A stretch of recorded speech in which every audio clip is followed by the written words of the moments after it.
नमस्कार दोस्तों, एक बार फिर से आप सभी का स्वागत है हमारे इस यूट्यूब चैनल एजुकेशनल गैलरी में। आशा करता हूँ आप सभी भी स्वस्थ मस्त और अपनी अपनी पढ़ाई में व्यस्त होंगे। इस वीडियो में हम, जैसा कि आप देख रहे हैं, केमिस्ट्री डिस्कस करेंगे। केमिस्ट्री वो भी सब्सिडरी पेपर जो पार्ट वन का जो भी जिसका भी पार्ट 1 का सब्सिडरी है केमिस्ट्री, उसके पेपर को, प्रीवियस ईयर पेपर को हम डिस्कस करेंगे। इससे आपको सिलेबस का पता चल जाएगा और क्वेश्चन क्या क्या आता है उस सिलेबस से वो भी आपको पता चल जाएगा। आइए एक बार देखते हैं, शुरुआत करते हैं। इसके पहले पार्ट में हम 1 से 20 तक, पार्ट वन में हम 1 से 20 तक पेपर डिस्कस कर चुके हैं। इसको अगर देखना है तो हमारे चैनल का नाम लिख के और ये प्रीवियस ईयर पेपर दीजिए, आपको मिल जाएगा। ये पार्ट 2 है। इस पार्ट में हम 20 से देखते हैं, जितना आगे तक हो पाएगा उतना तक हम करते हैं। तो ये पार्ट 2 है। आइए स्टार्ट करते हैं। देखिए 21 देखते हैं। 20 तक हम डिस्कस कर चुके हैं पिछली वीडियो में। आपको देखना है तो पिछली वीडियो में जाकर देख सकते हैं। 21 देखते हैं। क्वेश्चन देखिए, the migration of colloidal particles under influence of an electric field is known as. Colloidal particles का इलेक्ट्रिक फील्ड की तरफ चला जाना, के प्रभाव से चला जाना, उसको क्या कहलाता है? तो उसको कहते हैं दोस्तों इलेक्ट्रोफोरोसिस कहते हैं। इलेक्ट्रोफोरोसिस, यहाँ इलेक्ट्रोफोरोसिस कोई ऑप्शन में है ही नहीं है, इलेक्ट्रोऑस्मोसिस लिख दिया है, ये गलत है। इलेक्ट्रोऑस्मोसिस कुछ नहीं होता है, इलेक्ट्रोफोरोसिस होना चाहिए। हम इसका आपको रेफरेंस भी दिखाते हैं। मिस्टेक हो गया होगा, ये आपको एरर है, यहाँ इलेक्ट्रोऑस्मोसिस के स्थान पे इलेक्ट्रोफोरोसिस होना चाहिए, तो आप अलग से लिख लें। इलेक्ट्रोफोरोसिस का सही आंसर है। इसको हम आपको रेफरेंस में भी दिखाते हैं। देखिए सेम लाइन से, the migration of colloidal particle under the influence of electric field is known as electrophoresis. मतलब कोलाइडल पार्टिकल का माइग्रेशन किसके इन्फ्लुएंस में? इलेक्ट्रिक फील्ड के इन्फ्लुएंस, इलेक्ट्रिक फील्ड के प्रभाव के कारण क्या कहलाता है? इलेक्ट्रोफोरोसिस कहलाता है। ध्यान से देखिए, इसलिए हमारा आंसर सही का आंसर होना चाहिए इलेक्ट्रोफोरोसिस। अगर मान लीजिए इलेक्ट्रोफोरोसिस ऑप्शन में नहीं था, हमें आंसर देना तो होता वहाँ पर, तो इलेक्ट्रोऑस्मोसिस देते, लेकिन जानना है तो हम सही जाने। ठीक, आइए नेक्स्ट क्वेश्चन देखते हैं।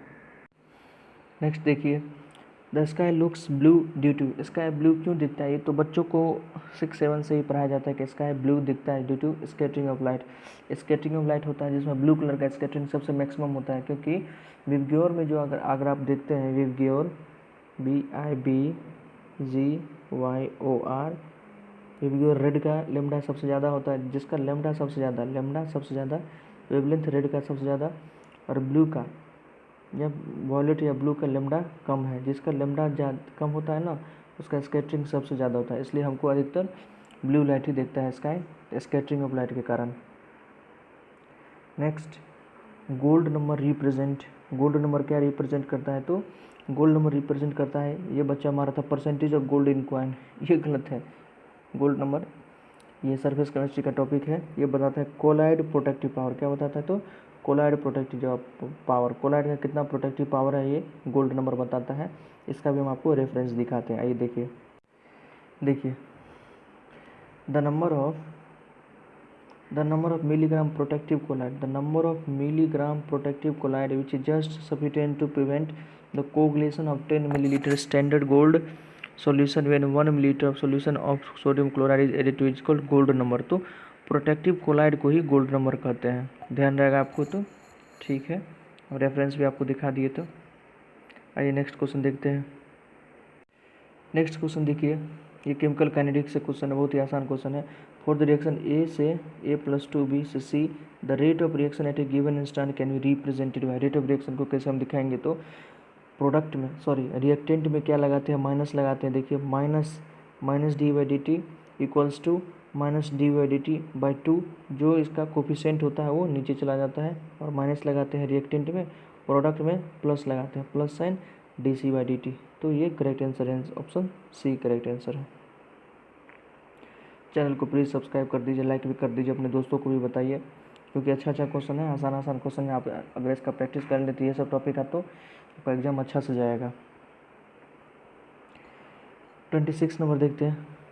The rate constant of first order reaction depends on the. Rate constant जो फर्स्ट ऑर्डर रिएक्शन होता है उसका रेट कांस्टेंट क्या किस पे डिपेंड करता है, r के a की पावर 1 जो होता है यह रेट कांस्टेंट, ठीक, ये किस पे डिपेंड करता है, तो ये सिर्फ टेम्परेचर पे डिपेंड करता है और किसी पर नहीं। कंसंट्रेशन रिएक्टेंट पे, कंसंट्रेशन प्रोडक्ट पे, टाइम पे किसी पर डिपेंड नहीं करता है, सिर्फ टेम्परेचर पर डिपेंड करता है। इसका भी हम आपको रेफरेंस दिखाते हैं, आइए देखते हैं। देखिए rate constant of first order reaction, rate constant of first order reaction depends upon temperature, सिर्फ टेम्परेचर पे ही डिपेंड करता है कि फर्स्ट ऑर्डर रिएक्शन का जो रेट कांस्टेंट है only and only depends on temperature. Next देखिए, which of the following is true for order of reaction.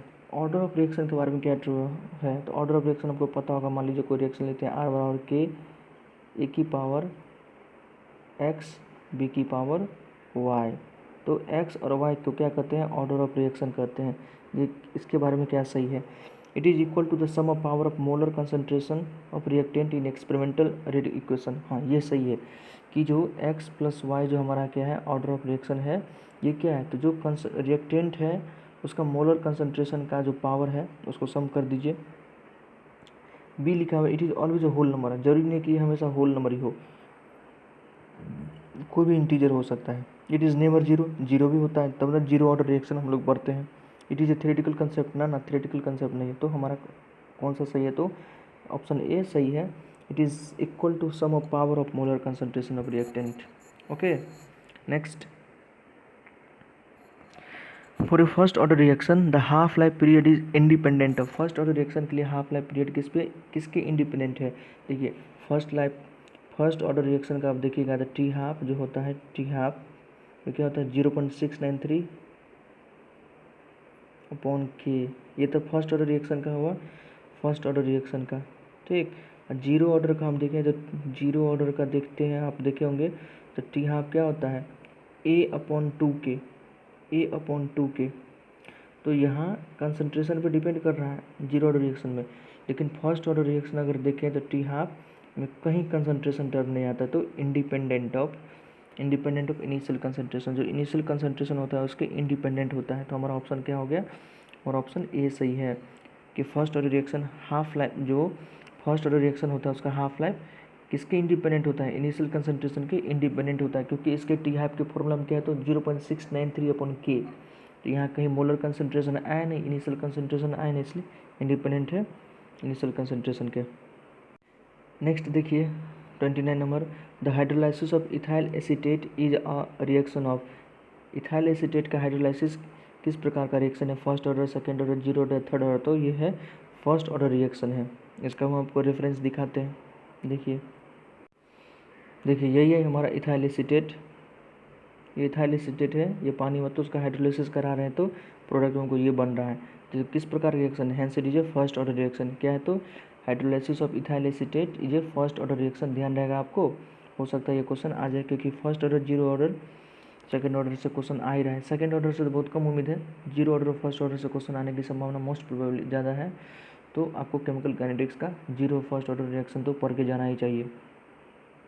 Next देखते हैं, नेक्स्ट क्वेश्चन देखिए कैलकुलेटिव है, आसान है, बहुत ही आसान। Is 75% of first order reaction order is 32 minute, अगर किसी फर्स्ट ऑर्डर रिएक्शन जो हो रहा है वो 32 मिनट में 75% कंप्लीट हो जा रहा है, तो हमसे पूछ रहा है उसका 50% रिएक्शन कब कंप्लीट होगा। तो देखिए आसान है, T75 जो फर्स्ट ऑर्डर रिएक्शन है उसका T75 इक्वल्स टू होता है 2 टी हाफ, वो टी हाफ का दुगना होता है, T75 जो होता है टी हाफ का दुगना होता है, तो T75 हमको दिया है कितना 32 मिनट, और हमको निकालना है टी हाफ, तो 2 टी हाफ बराबर में से लिख दिए। बताइए हमको ये टी हाफ निकालना है, तो इस 2 को इधर ले जाइए, तो 32 भागा 2 कितना होगा 16 मिनट, हमारा आंसर क्या हो जाएगा 16 मिनट। बहुत आसान क्वेश्चन था, तो कैलकुलेटिव क्वेश्चन भी आ सकता है, तो इसका भी आपको प्रैक्टिस कर लेना चाहिए। अगर आप जीरो ऑर्डर या फर्स्ट ऑर्डर रिएक्शन से रिलेटेड आपको और क्वेश्चन प्रैक्टिस करना है तो प्लीज़ हमें कमेंट में बताइए, हम और क्वेश्चन इसको अपलोड करेंगे, आप उससे प्रैक्टिस कर लीजिएगा। चैनल को अभी तक कभी सब्सक्राइब नहीं किया तो प्लीज़ सब्सक्राइब कर दीजिए, थोड़ा तो अप्रिसिएशन कीजिए आप अपने तरफ से कुछ।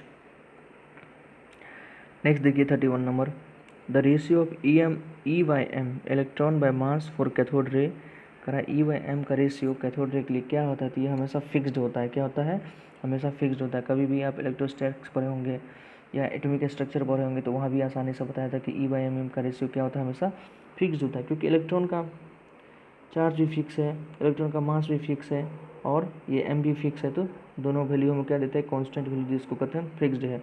इसका भी रेफरेंस आप देख लीजिए, देखिए ध्यान से। The ratio of E/M for a cathode ray is fixed.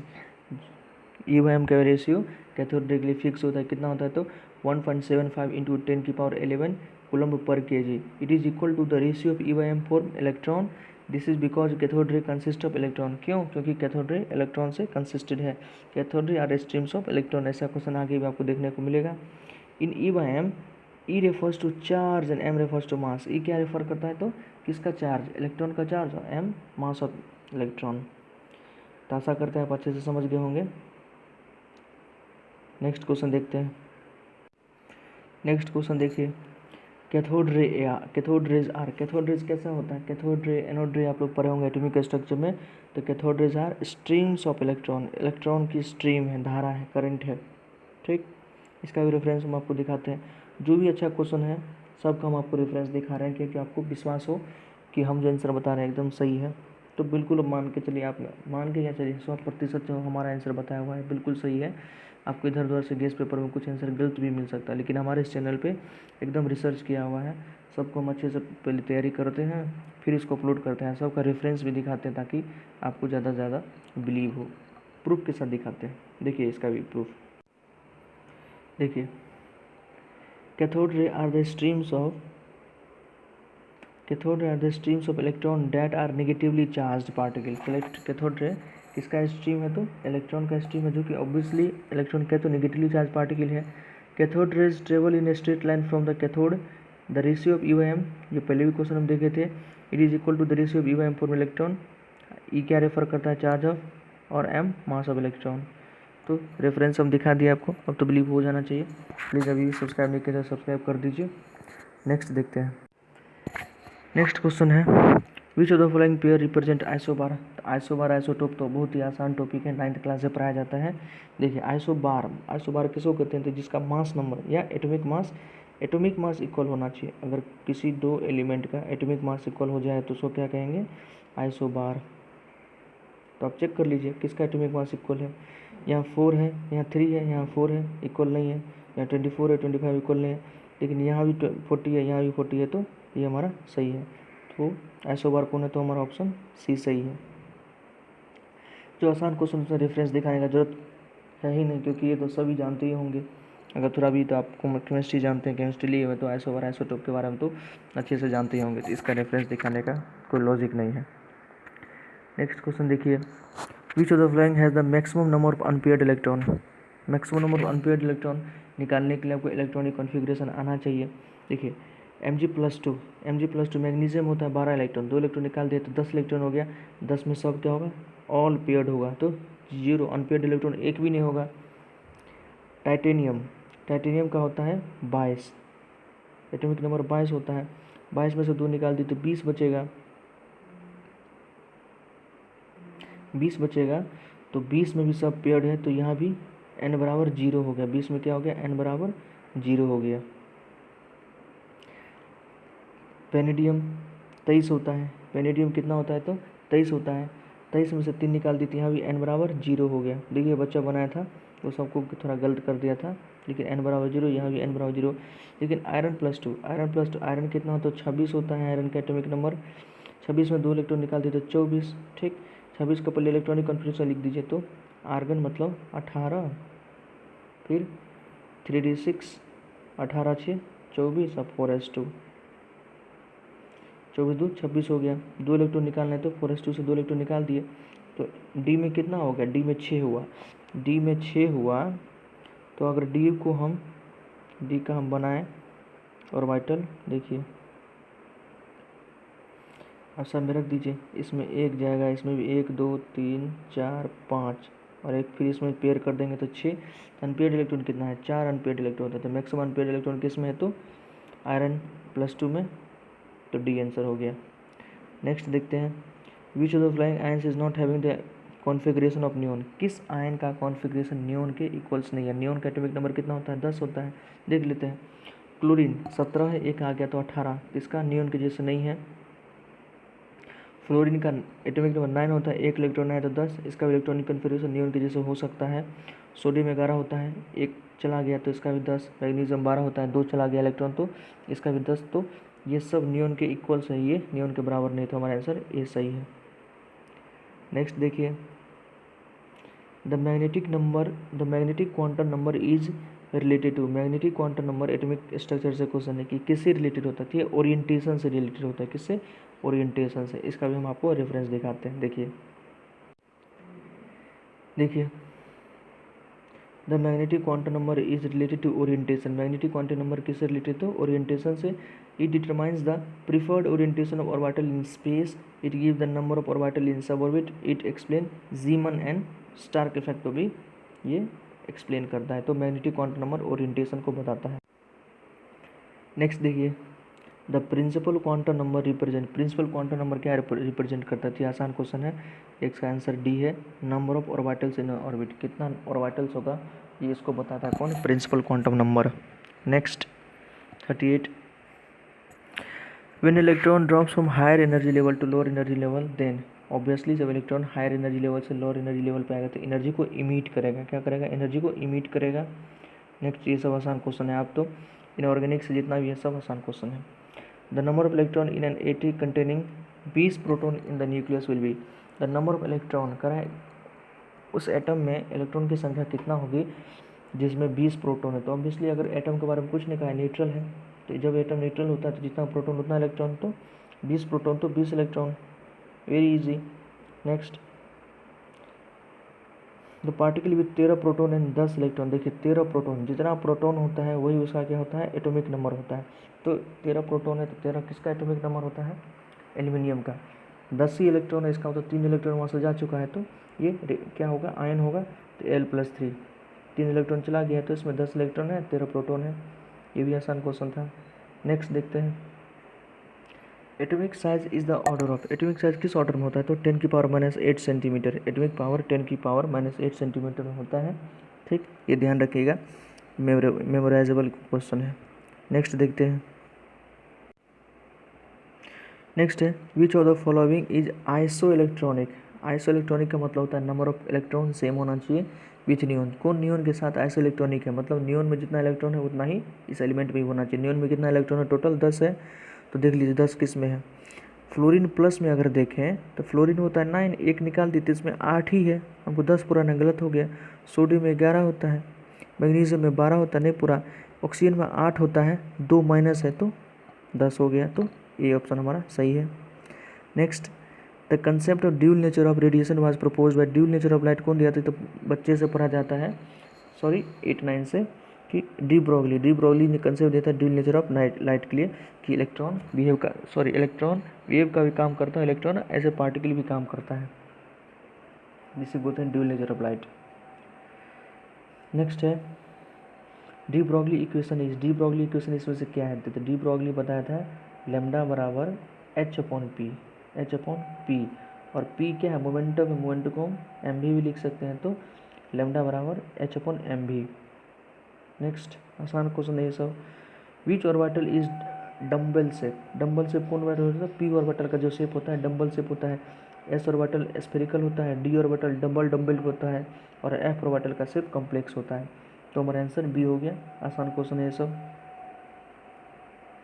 46 देखिए, the maximum number of electron that can be accommodate in F shell, F shell में मैक्सिमम कितना इलेक्ट्रॉन एकोमोडेट हो सकता है, तो पता है कि S में 2, P में 6, D में 10, F में 14, इसमें 14 इलेक्ट्रॉन मैक्सिमम एकोमोडेट हो सकता है, क्योंकि 7 ऑर्बिटल होता है इसमें।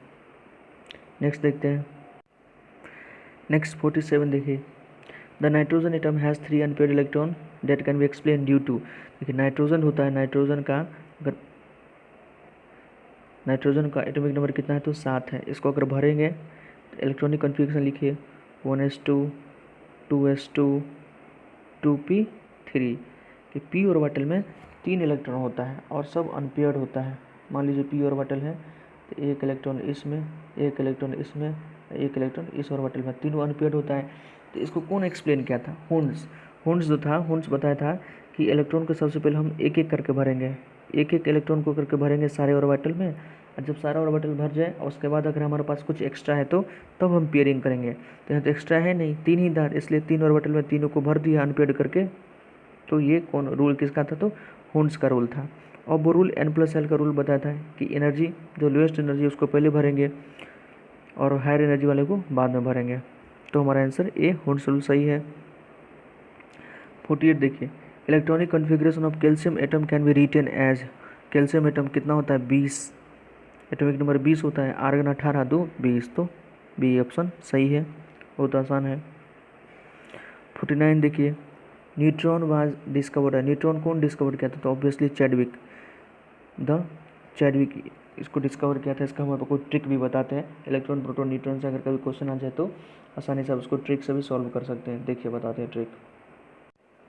देखिए एक ट्रिक याद रखिएगा हमेशा, द गोप चैन, द ये इलेक्ट्रॉन, ई फॉर इलेक्ट्रॉन हो गया, इसका खोज किया था Thomson, J Thomson. P for proton हो गया, कौन खोज किया था? गोल्डस्टीन, जियो गोल्डस्टीन हो गया। एंड न्यूट्रॉन हो गया, कौन खोज किया था? तो चैडविक। तो थॉमसन किसका? इलेक्ट्रॉन का, प्रोटॉन का गोल्डस्टीन, और न्यूट्रॉन का चैडविक। तो याद रखिए द गोप चेन, आसानी से याद रह जाएगा। इलेक्ट्रॉन प्रोटॉन न्यूट्रॉन कभी भी काम आएगा तो इस ट्रिक से आप कर सकते हैं, बहुत आसान है। देखिए नेक्स्ट क्वेश्चन देखिए, which of the following ions has electronic configuration argon 3d6।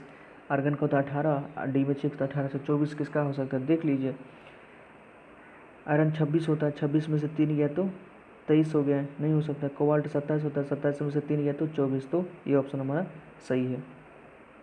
Next, which of the following pair will form electrovalent bond. Electrovalent bond कहाँ बनता है? इलेक्ट्रोवैलेंट बॉन्ड वहाँ बनता है जब एक हायर इलेक्ट्रोनेगेटिव का एलिमेंट हो और दूसरा थोड़ा लो का हो।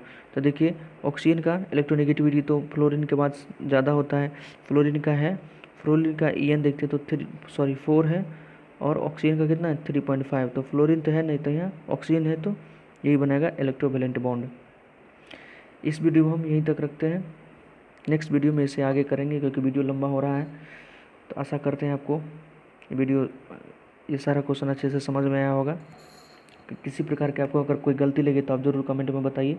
कुछ और हमसे एक्सपेक्टेशन रखते हैं किसी और चीज़ का भी क्वेश्चन, तो वो भी आप हमको कमेंट में लिख सकते हैं। प्लीज़ चैनल को लाइक कीजिए, सब्सक्राइब कीजिए, अपने दोस्तों को भी बताइए, थोड़ा आपको प्रमोट करना चाहिए हमें। धन्यवाद।